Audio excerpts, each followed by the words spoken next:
Hello दोस्तों, आज हम रेनगार्ड इमोर्टल का एक और चैप्टर एक्सप्लेन करने जा रहे हैं।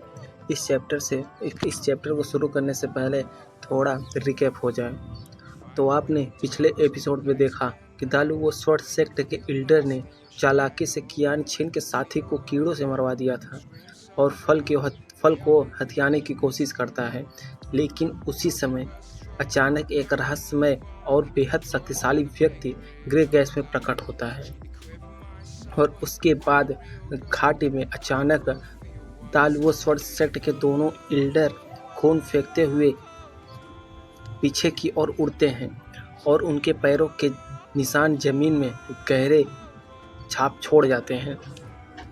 हर कदम पर जमीन हल्की हल्की हिल रही थी, जैसे पूरी घाटी उनके भय को महसूस कर रही हो। जैसे ही ग्रे गैस फैल रही थी, उसकी एक कड़ी तलवार की तरह निकली, लेकिन यह हमला दो बुजुर्गों के लिए नहीं था, बल्कि इसका निशाना सोल फॉर्मेशन के वृद्ध लू सोंगई, जो चुपके से ब्रिलियंट गोल्डन फ्रूट चुराने की कोशिश कर रहा था। लू सोंगई का चेहरा बदल गया। वह जानता था कि यह समय प्रतिक्रिया करना मुश्किल है। वह टेलीपोर्ट करने लगा, एक खतरनाक विकल्प, लेकिन अब और कोई रास्ता नहीं था। लेकिन ग्रे गैस ने उसकी दूरी तोड़ दी। वह उसके शरीर से टकराई और उसे फाड़ते हुए भीतर घुस गई। लू सोंगई का शरीर फूलने की कगार पर था और वह बूम से फट गया। खून और मांस की बारिश हुई और घाटी में धीरे धीरे एक ब्लड मिस्ट फैल गई। और तभी उस भयंकर दृश्य के बीच घाटी में एक बैंगनी वस्त्रधारी युवक प्रकट हुआ। लंबे बाल हवा में बह रहे थे, चेहरा शांत और स्थिर था। उसकी उंगलियों पर दो ग्रे गैस की किरणें घूम रही थी, जैसे दो छोटे ड्रैगन। उसकी कमर पर बैंगनी टोकन लटक रहा था, जिस पर लिखा था 7। वांगलिन की उपस्थिति ने पूरे माहौल को रोक दिया।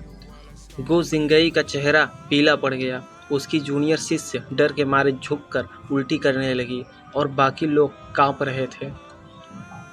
वांगलिन ने हाथ उठाया। घाटी में फैली मांस और बिखरी हुई ग्रे गैस तेजी से उसकी ओर इकट्ठा होने लगी। यह एक बड़ा गोला बन गया और एक पल में सिकुड़कर नाखून के आकार का छोटा हो गया। सी फैंग ने आश्चर्य से कहा, यह heavenly fact sect purple division का 7वां शिष्य वांगलिन है। वांगलिन ने हाथ उठाया और कहा, एक सवाल का जवाब दो और आज मैं तुम्हें छोड़ दूंगा। सी फैंग हंसा। उसकी तलवार से हरी ऊर्जा आसमान में उड़ गई। वांगलिन, तुम मिड स्टेज सोल ट्रांसफॉर्मेशन के शिष्य हो। हमारे पास 2 अर्ली स्टेज का साधक है और हमारे तलवार खजाने भी है। अगर तुम हमें मार भी दोगे तो गंभीर रूप से घायल हो जाओगे। छोटा बुजुर्ग भी पूरी तैयारी में था। उसने ब्लड मिस्ट में अपने हाथ के मुद्राओं से कई ब्लडी पाल्म वांगलिन की ओर छोड़े। साथ ही उसने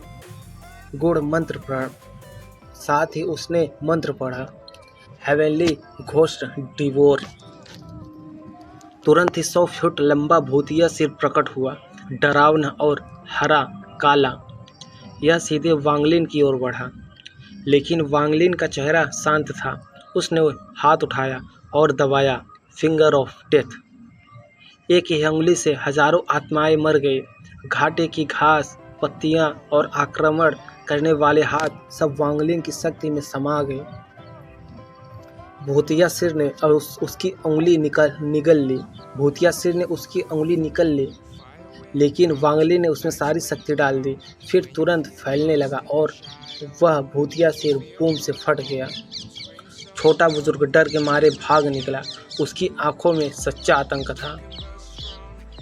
घाटी में तनाव की हवा इतनी घनी थी कि सांस लेना भी मुश्किल लग रहा था। वांगलिन ने शांत और ठंडे अंदाज में उस जगह की ओर देखा जहां छोटा एल्डर भाग रहा था। जैसे ही उसने बैग ऑफ होल्डिंग को थपथपाया, कैलेस्टियल स्वॉर्ड फट से बाहर आया। तलवार से जो लुंगियों की गर्मीली और चुनौतीपूर्ण आवाज़ आई पोते कहाँ भाग रहे हो? तुम्हारे दादा जू मेरे जूनियर ब्रदर के साथ खेलेंगे। जैसे ही यह आवाज़ गूंजी, हाल्फ मून ब्लेड सीधे छोटे ईल्डर की ओर दौड़ पड़ी। यह सब इतना तेज हुआ कि किसी को समझने का भी समय नहीं मिला। वांग लिन ने पहले ही ब्लड पाल्म तोड़ दिए थे और भूतिया हेड नष्ट कर दिया था, और छोटा ईल्डर डर के मारे भाग खड़ा हुआ। सी फैंग ने हमला जारी रखा। उसकी स्वॉर्ड एनर्जी तेजी से वांग लिन की ओर बढ़ रही थी। उसकी छोटी स्वॉर्ड में उसकी ओरिजिनल सोल थी, जो उसे और भी खतरनाक बना रही थी। वांग लिन का चेहरा शांत था। उसने बस अपना हाथ उठाया और वहां से मेटल कैलेस्ट्रियल एनर्जी फैल गई। पूरी घाटी में फैलते ही एक चमकदार और शक्तिशाली माहौल बना दिया। हाथ की हथेली में एक वोर्टेक्स घूमने लगा। सुनहरी ऊर्जा इतनी तेज थी कि आंखें झपकने को भी डर लगती थी। For cycle metal celestial spiritual energy, उसने धीरे से कहा और हथेली आगे बढ़ाई। जैसे ही सुनहरी ऊर्जा तलवार की हरी एनर्जी से टकराई, घाटी में दरारें पड़ गई और आसमान की कई पहाड़ियां ढहने लगी। छोटी स्वॉर्ड जिसमें विलो लीफ की नक्काशी थी, हवा में तेजी से दौड़ रही थी। इसका लक्ष्य वांग लिन के भौहों के बीच था। वह मिड स्टेज सोल ट्रांसफॉर्मेशन साधक था और पूरी ताकत लगा रहा था। लेकिन वांग लिन अब भी सोल लेसर के साथ उसकी चाल और भी तेज और आसान हो गई। उसने सिर्फ पीछे कदम बढ़ाया और बैग ऑफ होल्डिंग को छुआ। तभी एक ब्लैक शैडो फटकर बाहर निकली, ध्वनि की गति को तोड़ते हुए। छोटी स्वॉर्ड का उस ब्लैक शैडो से टकराई और चीखती हुई धीमी हो गई। ग्रीन फ्लेम ने स्वॉर्ड को चारों ओर से घेर लिया। स्वॉर्ड अब वांग लिन से 3 इंच दूर थी और वीक होकर भागने लगी। स्वॉर्ड से निकला ब्लैक स्मोक फिर सिफैंग के रूप में बदल गया। वह कमजोर लग रहा था, जैसे एक जेंटल ब्रीज उसे गिरा सकती हो। लेकिन वांग लिन ने उसे मौका नहीं दिया। जैसे ही उसने ओरिजिनल सोल बनने लगी, वांग लिन ने अपने दाहिने हाथ से एक तेज ग्रीन लाइट छोड़ी। यह लक्ष्य सिफैंग का बॉडी था। हरी किरण विशाल मोस्टर में बदल गई। मोस्टर का सबसे डरावना हिस्सा उसका तेज और नुकीला माउथ था। वह सिफैंग के सिर में घुसा और उसके बॉडी के अंदर चला गया।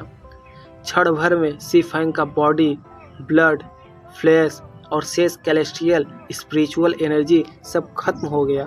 बस एक डेड बॉडी बचा।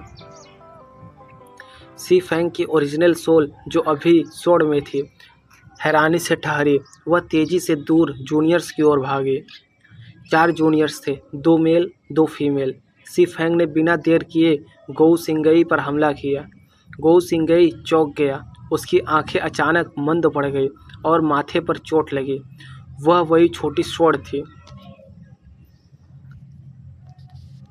लेकिन उसे जल्दी नियंत्रण पा लिया और अपनी स्थिति सुधार ली। वांग लिन ने ध्यान से देखा। यह दिखा कि पोसेशन इतना आसान नहीं था। सितुनान को इसे पूरा करने में 10 दिन लगे, लेकिन यह साधक तुरंत कंट्रोल पा गया। गो सिंगई का चेहरा पीला पड़ गया। उसने झट से कहा, फेलो कल्टीवेटर वांग, यह मेरी गलती थी कि अगर आप मुझे जाने दोगे तो मैं आपको इस फास्ट प्रोसेसन टेक्निक का तरीका दूंगा। मैं वादा करता हूं कि आज की घटना किसी को नहीं बताऊंगा।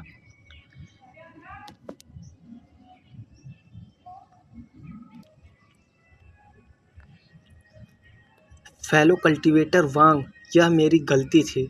अगर आप मुझे जाने देंगे तो मैं आपको इस फास्ट पोसेसन टेक्निक का तरीका दूंगा।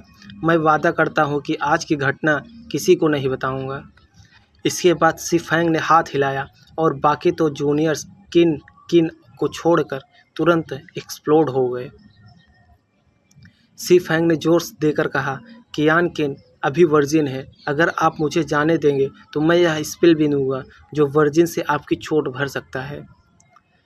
कियान किन कांप उठी। उसने वांग लिन की ओर देखा, जटिल भाव लिए, फिर झुककर बोले, कृपया सीनियर, इस व्यक्ति को और अन्य दालुओ स्वॉर्ड सेक्ट को मार दे। कियान कुछ नहीं दे सकते, पर अपनी जान सीनियर की सेवा में लगा दूंगी। वांग लिन ने सीधे स्वर में पूछा, क्या तुम जानते हो कि 200 साल पहले स्वॉर्ड सेंट लिन तियानहु जब कैलेस्टियल रियलम से लौटा था तब कुछ असामान्य हुआ था। सी फैंग चौंका और बोला, क्या आप उस स्वॉर्ड स्पिरिट की बात कर रहे हो? वांग लिन ने गंभीर होकर कहा, मुझे बताओ। सी फैंग ने कुछ देर सोचकर कहा, मैंने सिर्फ सुना है स्वॉर्ड सेड लौटकर अस्त व्यस्त था। सेक्ट में कई मर्डर हुए, फिर एक अननोन स्वॉर्ड स्पिरिट आया और स्वॉर्ड सेंट के साथ बड़ी लड़ाई हुई। उसके बाद वह स्पिरिट गायब हो गया। वांग लिन ने बिना भाव बदले कहा, अपना फास्ट पोसेशन टेक्निक जेड में डालो और मुझे दो। सी फैंग ने जेड में पोसेशन टेक्निक और हीलिंग स्पेल डालकर वांग लिन को थमा दिया। वांग लिन ने इसे डिवाइन सेंस से पढ़ा। उसने वर्जिन हीलिंग स्पेल के छोड़कर केवल पोसेशन टेक्निक पर ध्यान केंद्रित किया। सी फैंग ने मौका पाकर वेले छोड़ने की कोशिश की, लेकिन वांग लिन ने बाएं फिंगर से ग्रे गैस छोड़ी।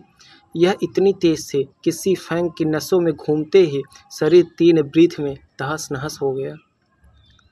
फिर से फ्लैश और ब्लड गिरा और ग्रे गैस वापस वांग लिन में समा गया। वांग लिन ने जेड अपनी जेब में रखी और फास्ट पोसेशन टेक्निक में तो कुछ वैल्यू है। फिर वह घाटी में वेस्ट की ओर गया, भूतों के पास। फिर वह घाटी के वेस्ट की ओर गया, फूलों के पास। उसने एक ब्रिलियंट गोल्डन फ्रूट उठाया और सूंघा। मॉस्किटो बीस्ट, जिसने अभी सी फैंग का बॉडी खाया था, तेजी से पंख मारने लगा। उसकी आंखों में वांग लिन के प्रति डिवोशन झलक रही थी। कियान ने भी फल को देखा और थोड़ी रिलीफ महसूस की। वांग लिन ने धीरे से कहा, चिंता मत करो। मॉस्किटो बीस्ट ने सिर हिलाया और इसकी आंखों में उत्सुकता और लॉयल्टी झलक रही थी। अब वांग लिन यह देखना चाहता था कि क्या यह फल हेवन डिफाइंग बेड के मेटल एलिमेंट को भर सकता है।